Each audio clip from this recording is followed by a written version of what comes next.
here we are at the commercial crop. But when we are looking at the seed, like you saw in the pictures that were taken down there, we know that this is a male crop or a female crop based on the genetics. And then we align the genetics according to the outcome that we are looking to get. So we say for a particular desired trait, say it is the disease tolerance that we are breeding for, or the yield potential, we then bring out a male or a female that is going to bring out that desired trait. So in the field, when we are planting, sometimes we have 2 rows of male plants and 3 or 6 rows of female plants, because we know that the male has the potential to fertilize all those female plants. But the trick is for the purity to be there. We need to make sure that these female plants do not tussle in the field. Otherwise, if there is tussle, then there is tussling of the females together with the males, then there is contamination of the desired seed that we need to get. So we only need the males to be the ones which are going to form the tassels and fertilize the female plant for us to get high quality seed. So seed inspection is very critical, and we take it very seriously at Seedco, so that we ensure that the farmers are getting the desired quality out of the seed that we are breeding. And then we move on a step further and breed for climate smart varieties, where we see that the climate is changing, and you know that climate change is real, and we are seeing the effects in the past years that we have been having low and irregular rainfall. So we are also breeding varieties that are tolerant with a stay green gene to be able to withstand the long periods of moisture stress and be able to give us high yields. Because what we are looking for is productivity. We need to increase productivity at all costs, so that's what we are advocating for. So 649 is a flagship in the 600 series, but we don't end there. We have 529 on the other end there. 529 is a 500 series variety. Farmers are used to 513, but this 529 is an exceptional variety, giving us good yields, exceptional yields, and even it's good for green mealies as well. And we also have an ultra early maturing variety, madam, where we are saying this variety can mature within 90 to 120 days. So what more can a farmer want? Yes, we want to maximize on the yield potential without compromising on the yield, and making sure that the days to maturity are met in the shortest possible time. Yes. What I wanted to ask, what variety did we see early on? The variety that you saw in the field, that's 513 seed. Because I only saw one crop. On the 513? Yeah. On whatever variety you showed, I didn't see what board it was. How many cobs are supposed to be on a stalk? Typically on your 500 series, I've seen 2, but that one I only saw 1 cob on most. Oh, okay. Why was that? That would probably be because for double cobbing, we usually breed for single cobbing. But double cobbing then happens as a form of prolificacy.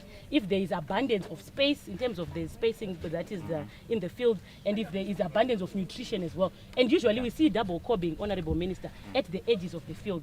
But we are saying we want a healthy, mature cob, one single cob that is able to give us the yields that we are expecting in 500 series for the seed, range from around 4 to about 6 tons per hectare. Okay. Yes. On this, what population per hectare were they planting at?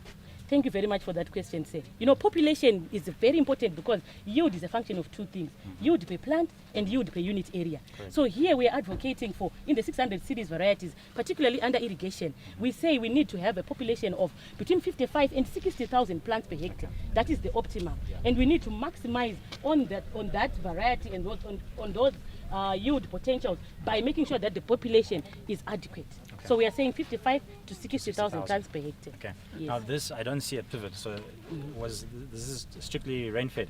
Yes, sir.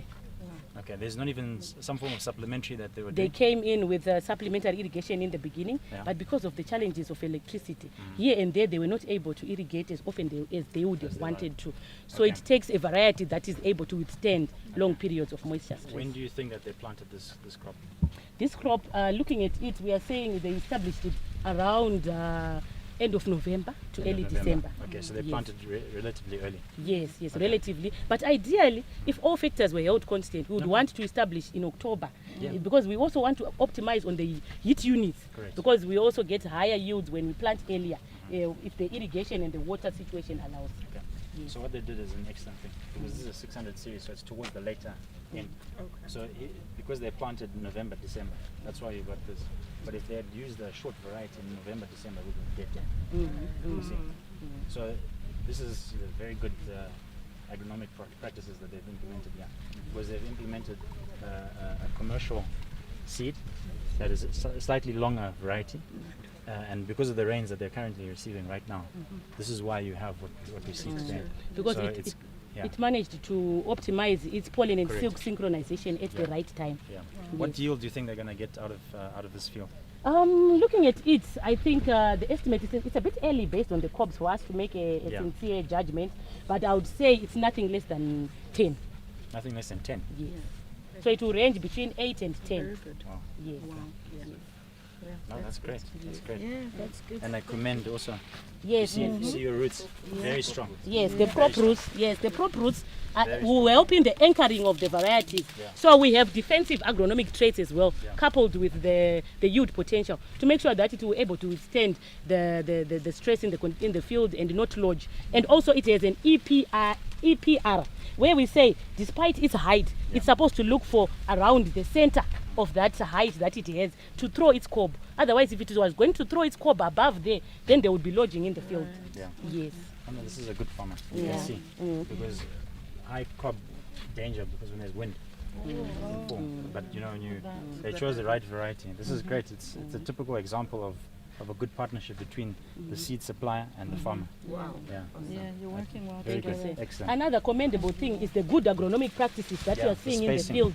You are seeing the spacing, you are Spacing seeing is the very weed control, and you are seeing also that the insect pest control is also good. Because without good agronomic practices, the varieties are unable to reach their full potential. Yeah. Yes. No, that's great. Well done. See, there's a lot of light coming in. And that's why you have So a very because- successful crop. Yes, You yes. can Because see. if there were too many, then there will be competition. Yeah. Then there won't be any yield.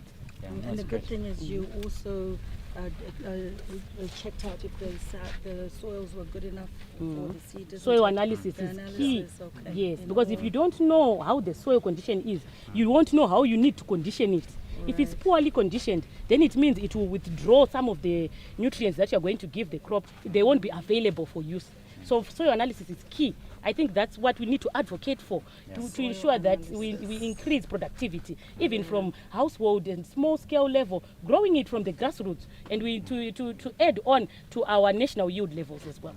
Yeah. Would you know the original pH levels of the soil before they? Of these soils, Yeah. of these particular soils, would have to confirm. But I heard that they conditioned Did the they soils. put some lime? Yes, yes, they knows Okay. that. Yes, So they did. They added lime. They Okay. did. And is this all under? Is this all under Command Agriculture? This is Seedco funding it. So you guys funded this all. Yes. Okay. That's great.